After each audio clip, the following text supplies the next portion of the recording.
LG OLED TV, colores perfectos, imagen perfecta, presenta. El diputado oficialista Edgar Ovalle tiene orden de captura y según el MP ya se puede considerar prófugo de la justicia. Ese es el tema de la noche. Participe con la etiqueta SF Puñal en Fuga. A continuación la nota.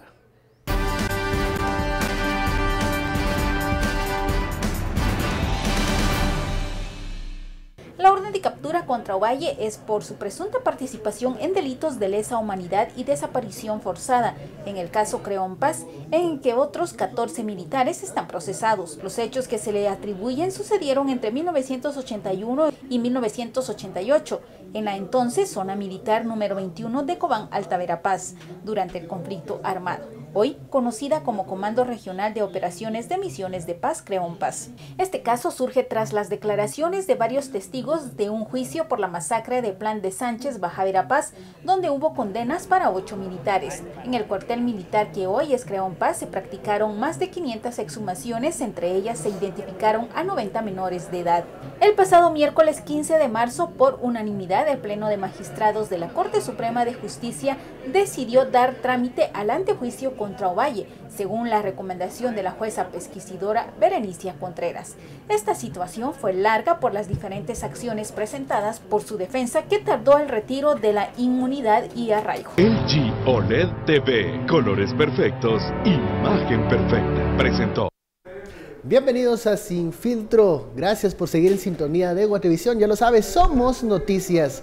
Bueno, noche de viernes. Estamos aquí con el tema, ya lo veía usted, en la nota y la etiqueta del día. SF, Puñal en Fuga. El diputado oficialista Edgar Ovalle ahora tiene una orden de captura y ya el Ministerio Público lo cataloga como prófugo de la justicia.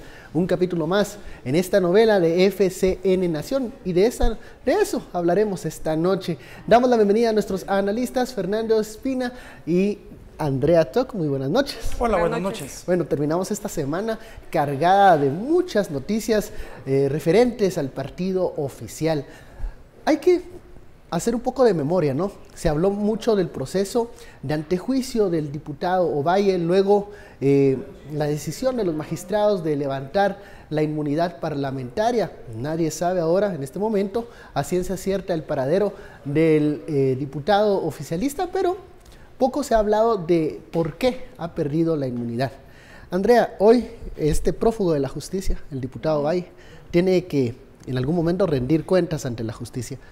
¿Por qué caso y por qué es importante esto?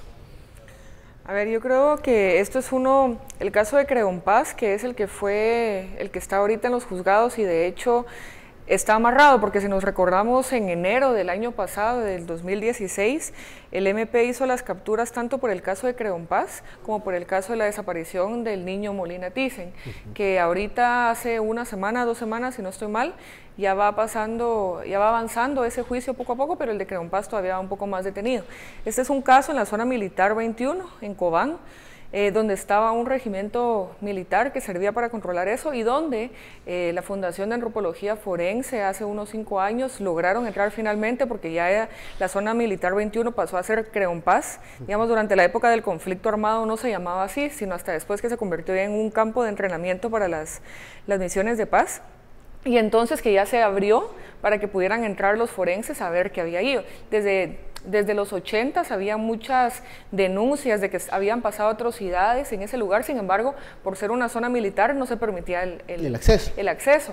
Ya la entrada, ¿verdad? Ya hasta que lo permiten y de repente empiezan a excavar y se dan cuenta que van a encontrar alrededor de 500 osamentas en fosas comunes. Y donde no eran únicamente hombres, que sería lo normal en un estado de guerra combatiente, sino que se encontraron osamentas de mujeres y de niños, incluso de fetos. Ahora, hay muchos que se preguntan ¿por qué en este momento se ejecutan estas órdenes de captura? Porque recordemos que no solo la figura del diputado Ovalle, sino la de otros militares en situación de retiro, pues fueron detenidos en su momento, entre ellos Benedicto Lucas, hermano del expresidente Lucas García, y mucha gente se pregunta por qué luego de tantos años se realizan estas detenciones y si esto tiene más un tinte ideológico a una operación de justicia. ¿Cómo se responde a eso, Fernando? Bueno, Ben, yo creo que tu pregunta es fundamental para poder aclararle a la población, a las personas que nos están viendo y para que podamos platicar acá con ustedes acerca de la importancia de la justicia y de los problemas de la impunidad. ¿Qué es lo que pasa? Que Guatemala vivimos una época de un conflicto armado interno de 36 años, pero el conflicto armado interno no terminó ahí. Luego que finalizó el conflicto armado interno y que tuvimos una nueva constitución, esta constitución en su momento fue tutelada por el ejército. Estas elecciones que se dieron en 1985 fueron elecciones supervisadas por el ejército. Eso te dice que el ejército no se había ido, seguía supervisando que no hubieran actividades que estuvieran relacionadas ideológicamente con la izquierda, que se consideraba en ese momento la guerrilla derrotada, y que ellos no fueran juzgados. Entonces, desde ese momento, el ejército infiltró las estructuras del sector justicia, y no solo las del sector justicia, sino que también después de unos años se dieron a la tarea de infiltrar las estructuras estatales. De ahí nosotros tenemos la participación de militares como Otto Pérez Molina, tenemos la participación de personas que han estado siendo candidatos a alcaldes, candidatos a diputados. Lo más fuerte lo empezamos a ver en la época del Partido Patriota. Después del Partido Patriota se dio cuenta este grupo de militares retirados que ellos tenían también cierto arrastre y decidieron formar su partido, el FCN, ¿verdad? Entonces, lo que hoy día estamos viendo son resultados de la impunidad. Estas personas debieron haber sido juzgados por los crímenes de guerra, tanto ellos como Otto Pérez Molina, desde el momento en que esos crímenes fueron cometidos. Pero ¿qué pasó? Que estructuras enquistadas o que habían cooptado los partidos políticos y que habían cooptado el sector justicia, les brindaban capas de impunidad. Luego tenemos los cambios que se dieron, la época de la fiscal Claudia Paz, donde se hizo mucha investigación y mucho avance en los temas del conflicto armado. Ahí se iniciaron a ver avances en los procesos y la fiscal general Telma Aldana continuó con eso. Tan es así que el proceso de Ovalle, el juicio de Ovalle, inició 3 o 4 días antes de que él tomara posesión. ¿Por qué se tardó tanto? ¿Por qué creen ustedes que este proceso de antejuicio tuvo sus retrasos, tuvo su proceso, pero incluso en su momento hasta el comisionado Iván Velázquez decía que existía un retardo malicioso en el sistema de justicia en cuanto al tema específico del diputado Valle? ¿Qué era lo que pesaba en este caso en específico? Yo creo que aquí lo que dice Fernando es bastante importante verlo como en dos periodos, digamos. Por un lado, lo que acaba en 1985, y sobre esto se ha escrito bastante acerca del proyecto militar en Guatemala. De hecho, los mismos generales del ejército, uno ya fallecido, Héctor Gramajo, hablaba de que lo que iba a hacer el ejército y la contrainsurgencia era adaptarse a las nuevas formas, continuar la guerra por otros medios, en sus palabras literales. Y lo podemos ver con cómo se fueron infiltrando esas diferentes estructuras.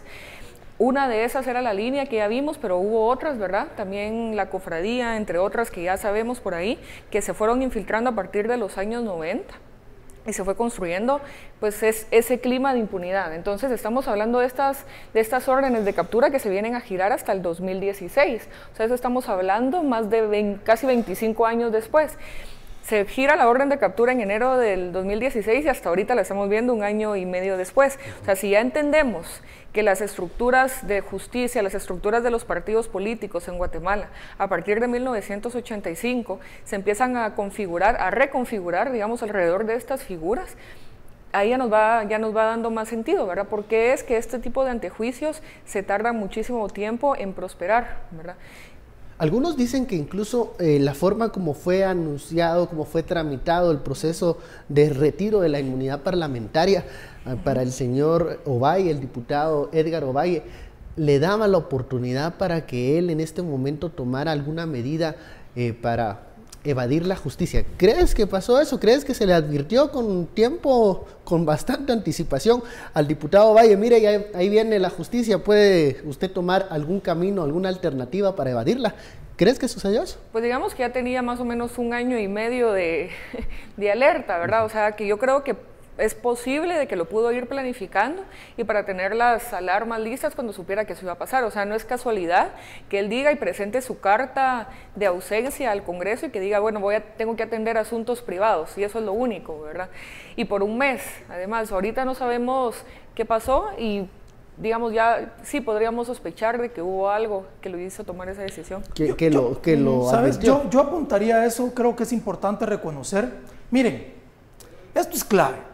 Nosotros dijimos, habíamos un grupo de la población que decíamos, no deben haber elecciones. ¿Por qué creíamos que no debían haber elecciones? Porque veíamos que lo que se estaba postulando, las personas que se estaban postulando en ese momento como candidatos a partidos políticos, representaban más de lo mismo. Y muchos de ellos lo que estaban haciendo era buscar impunidad. Buscan una candidatura, buscan una diputación, buscan la presidencia para tener impunidad, para no ser juzgados. ¿Y qué fue lo que pasó? Bueno, se dieron las elecciones y las estructuras que en su momento existían, la del Partido Patriota y la del Partido Líder, que tenían tomada la justicia, que habían hecho un pacto de impunidad y que habían nombrado supuestamente a algunos magistrados de las Cortes, estas estructuras lo que hicieron fue, se desvanecieron como propias del Líder y del Partido Patriota, pero pasaron a ser parte del FCN. Mutaron a Entonces, otras el agrupaciones FCN políticas. tenía esa protección. Recuerden ustedes la tan cuestionada presidencia de la magistrada Patricia Valdés, que desde el inicio empezó a manifestarse a favor del presidente, que incluso se le llamaba Jimmy Liver porque emitía opiniones respecto a a la favor del administración de Guillermo presidente. Morales. Entonces ahí podemos ver cómo de alguna forma sí había retraso en eso. Vamos a la primera pausa de la noche. Bueno, ¿qué opina usted? ¿Debió o no debió haberse atrasado o postergado las elecciones del 2015? ¿Qué cree usted que era la mejor solución en ese momento? Envíe sus comentarios con la etiqueta SF Puñal en Fuga. Regresamos luego de la pausa.